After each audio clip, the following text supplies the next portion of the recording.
Welcome to WYCD. That stands for What You Can Do. Today, we've got a fun little revelation that is extremely revelatory. It explains so much about the problems we're dealing with. And that is a lack of accountability. That is a lack of law enforcement when the laws are broken by Republicans.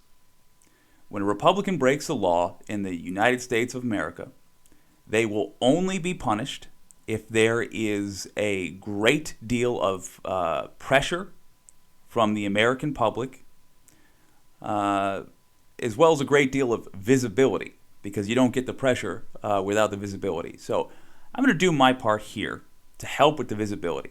Now, you'll see this story other places, but the twist on this channel is we're going to tell you what you can actually do about it. How you can be WYCD.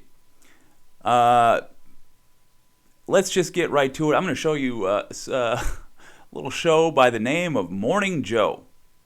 I think very little of about half of their opinions on any given thing. Let's have a look here. On the lady there is Mika Brzezinski. She's a talking head. The fella is Willie Geist. They're going to tell you a little bit about what was discovered yesterday, actually. Stuff here, perhaps not surprising, but it remains shocking. Nearly 2 years after the January 6th insurrection, thousands of previously unseen text messages are revealing the lengths to which Republican lawmakers went in their efforts to overturn the 2020 election. Talking Points memo has obtained 2,319 texts that were turned over to the House January 6th committee earlier this year. Great job, Talking Points, by the way. Talking Points memo. By former White House Chief of Staff Mark Meadows. They show Meadows in conversation with at least 34 Republican members of Congress, with many of those lawmakers sharing debunked conspiracy theories about a stolen election in order to help then-President Donald Trump stay in office. In one text sent to Meadows just 3 days before Joe Biden's inauguration, South Carolina Congressman Ralph Norman writes, quote, "Our last hope is invoking martial law. Please urge President to do so." Okay, so I want to be absolutely clear at this point what that means, because I think a lot of people hear this and it washes over them, but they don't retain anything. It's understandable because nobody just comes out and says it. Understand that Republicans are not like Democrats. Yes, they are much dumber. As you'll notice, he misspelled martial in martial law. But what they are calling for is not the sort of stuff you hear Democrats calling for. A Democrat, when they believe their opposition has done something unconscionable, when they believe their opponents have done something just horrible and wrong, they'll get together in a big group and be like, "Oh, what do we do? What do we do? I know. We'll sign a writ of e pluribus anus, and that will mean that we'll all sign a document that says it was bad." And they'll all get together, and a bunch of C-SPAN cameras will be on them, and they'll all sign a document. And that document will then have to be a little footnote in any history textbook. They'll be like, back in the 80s, there was a stern talking to officially from one party to another. And it broke a record because it got over 30 senators to sign it.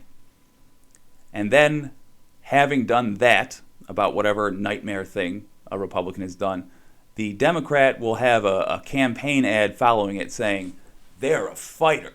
They'll turn and smugly look at the camera, and footage of them signing their nonsense document will be played in the background. And they'll try to get credit for fighting for you by signing a document nobody gives a damn about. Republicans don't do that. What do Republicans do? Well, because they are traitors, they try to do something like you see in that text message. There you go. They'll try to do something like that. What is martial law? Martial law, again, not spelled the way he spelled it. He's spelling it like the, I believe, 90s Sammo Hung sitcom, maybe? No, that doesn't make... Anyway, what do? They try to get the military to point guns at you. They try to get the military sent to the street to point guns at you and tell you, I don't care who you voted for, you're getting somebody else. That's what this guy was calling for. That is what South Carolina, representative of the 5th District, Ralph Norman, was calling for. The military to point guns at you and force you to have a different president under pain of death than you voted for. How American is that? Not at all. Not at all. That has no place in a democracy. That has no place anywhere on earth. If it was legal, then we should have a revolution and start over. Make a country where it's not legal. Fortunately, it is not legal. What he was trying to convince Mark Meadows to do there was another attempt at a coup. This is after January 6th. Note that the man said this, look at the date. The man said this, there we go, on January 17th. So, 7 people were dead from January 6th already. He wasn't done with the coup. He wanted another one. He tried to get Mark Meadows to send the military after you because you don't like Trump. That's treason. It's not an artful term. That is literally treason. That is siding with an enemy of the country. It needs to be handled. It's not the sort of thing that it's not the sort of thing you can wait on. That's a this man needs to be in handcuffs tonight situation. Why isn't he in handcuffs right now? Well, because America just found out about it, and the Department of Justice has made the calculation, because they are corrupt, they have made the calculation that they can get away with doing nothing. They can get away with just sitting on their hands while Republicans get shot after shot after shot at democracy. Because they believe, so far quite correctly, that you will do nothing. You'll just take it. They believe you're dumb and ignorant and weak. That's what they believe. I don't think all of that's true. I think you are ignorant by design. I think the system goes out of its way, including, the reason I'm doing this whole effing channel, including corporate media. They go out of their way to tell you everything's all right and leave it to the professionals. Well, the professionals knew about this text. They have known the whole time. And they haven't done anything. And they will not do anything until you make them. Fella, you got to make them. I've already written my email. Let me tell you who you should write as well. Let's go over here for a second.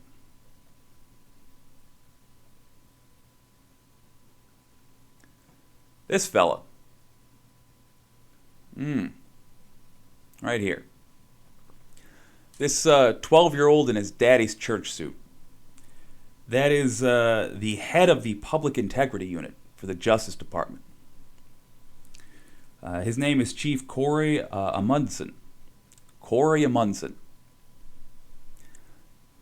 This man, this no-chinned, no-beard, middle part nothing. He's the one who's in charge of this. He's the one who should be arresting these people.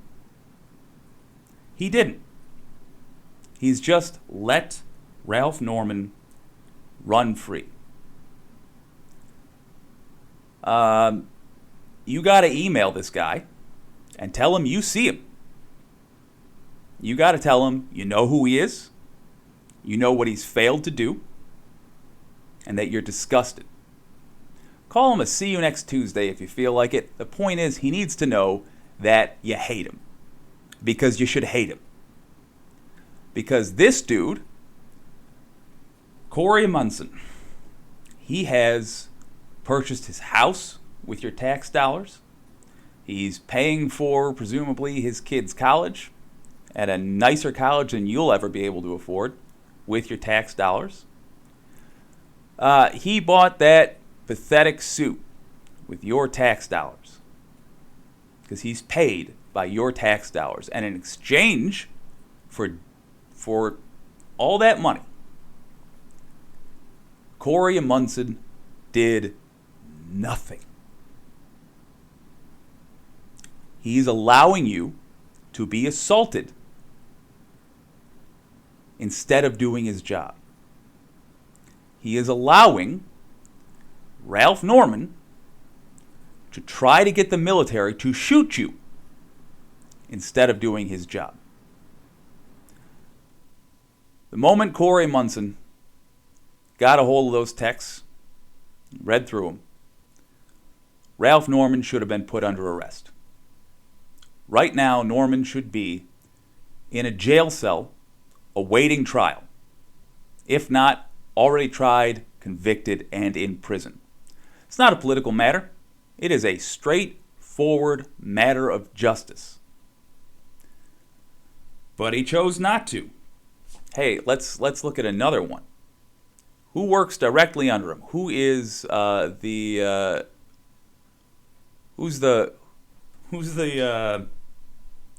election integrity guy?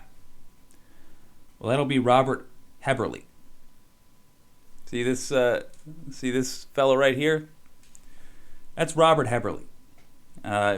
This is a picture of him pissing himself at the thought of confronting the 12-year-olds that are tearing up his front lawn with a dirt bike. In a few short years, going to have his wife bent over a counter, and he knows it. And he's just accepting in this picture that there's nothing he can do about it. Because he has no business being in any sort of law enforcement. He's got no spine. Yeah, you're going to have contact information for the Department of Justice, for the Public Integrity Unit. You got to contact these people and name them in the email. Because they have to know you see them. And they have to know you're not going to put up with it. So again, that is Public Integrity Chief Corey Amundson. Corey Amundson, a name I'm disgusted that I have to know. One more time, why not? Let's put his face up there.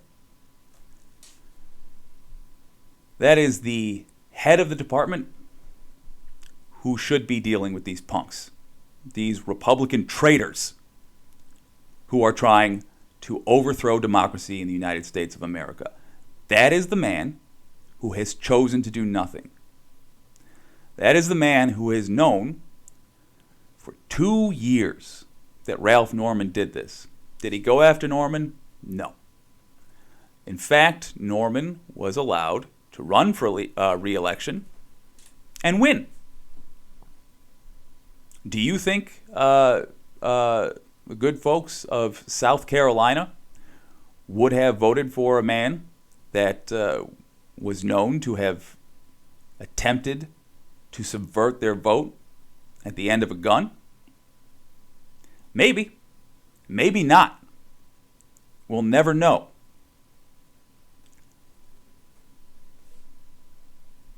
Because Corey Amundson did nothing. He did nothing.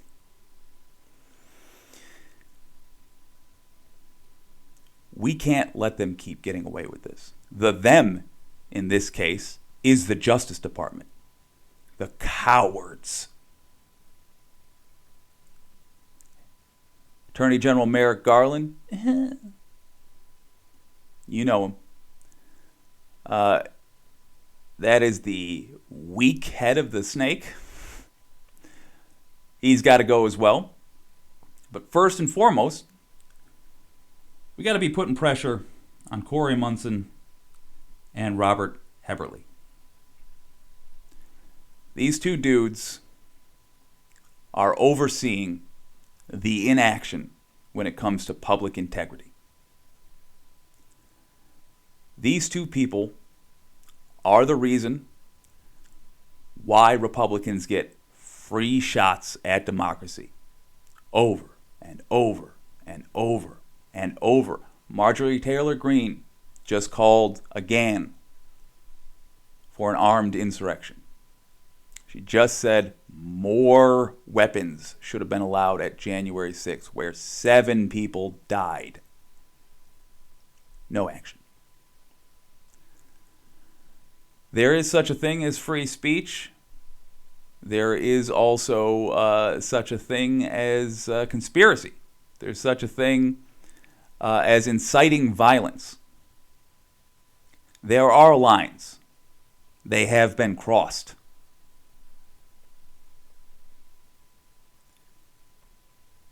The rules do not just apply to you, dear listener, at home.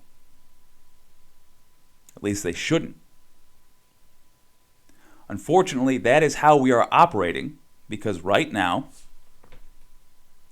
12-year-old in his daddy's suit, Corey Amundson, decided that's how it's going to be. Because he's not afraid of you. That little punk right there. He's not afraid of you. He's confident that you don't know who he is. He's confident that you don't know how to contact him. You don't know how to email him. You don't know how to call his office. That phone better be ringing off the hook for the next week. You got to flood that office. You got to let him know what a disgusting little punk he is. You got to let him know that he has no business standing under that seal next to that flag. You got to let him know that you don't want to pay for his fucking house anymore. You don't want to pay his mortgage. You don't have a mortgage yourself. At the very least, I hope you're thinking, why am I paying for this guy's when he does nothing to protect me? He doesn't do his job. You get fired if you don't do your job.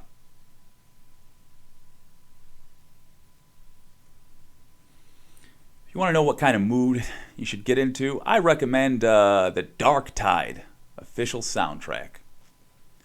I think Disposal Unit is appropriate, given the circumstances. Give that a listen. Get yourself in the mood. Get mad. Let yourself be angry. Then have a gander at the video description. Contact these punks. Let them know what you think. He let Ralph Norman walk free after Amundson had evidence, had seen evidence, direct, that the man tried to get the military to point guns at you to undo your vote. Don't let it stand. Nobody else is going to do this. It is on you and me. It's just us for justice. they got to learn that's sufficient, which means you got to get mean. Contact these punks. I've written my email. I'm going to write another one tomorrow. I'm going to call them tomorrow, just to call them a see you next Tuesday. You should too.